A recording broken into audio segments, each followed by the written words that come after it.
Kita mulai informasi pertama, saudara. Meski telah dikeluarkan larangan aktivitas pengeboran minyak secara ilegal di Perlak, Kabupaten Aceh Timur, pasca terjadi ledakan hingga mengakibatkan 28 orang meninggal dunia pada April 2018 lalu, namun hingga kini masyarakat setempat masih tetap nekat melakukan aktivitas pengeboran minyak ilegal secara tradisional.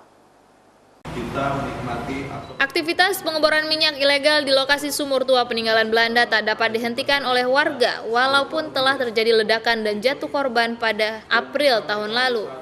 Sejumlah perwakilan perangkat desa dan pelaku pengeboran minyak ilegal dari Perlak, Aceh Timur meminta bantuan pendampingan hukum dari Husenro dan rekan Advocates and Human Rights Consultant di Banda Aceh agar pemerintah dapat memberikan solusi kepada mereka. Masyarakat Perlak berharap pemerintah Aceh khususnya dapat memberikan pendampingan mulai dari aspek hukum hingga prosedur standar pengamanan untuk warga saat melakukan aktivitas pengambilan minyak di lokasi sumur minyak bekas peninggalan Belanda. Warga Perlak Aceh Timur mengaku pasca terjadi ledakan pada April 2018 lalu masih tetap melakukan aktivitas pengeboran minyak ilegal secara diam-diam karena mengaku mereka tak punya pilihan lain untuk penghasilan. Walau penuh risiko keselamatan jiwa dan ancaman hukuman, warga mengaku tetap memilih mati melakukan aktivitas pengeboran minyak daripada harus mati kelaparan. Teman-teman atau saudara-saudara kita ini sudah cukup lama ada di situ.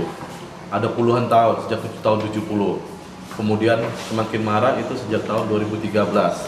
Nah, basisnya kenapa berada di situ? Karena masalah ekonomi. Sangat khawatir warga kami akan kehilangan kembali ataupun musibah kembali terjadi di Rantau Perlak. Yang begitu lama, begitu banyak kemarin 28 orang, hingga keinginan kita atau maksud kita jangan terjadi lagi. 10 orang meninggal dunia, 19 orang luka parah dan 5 rumah warga terbakar akibat ledakan di sumur minyak di Desa Pasir Putih, Kecamatan Rantau Perlak, Kabupaten Aceh Timur pada Rabu 25 April 2018 lalu. Aja Umar, Kompas TV, Banda Aceh.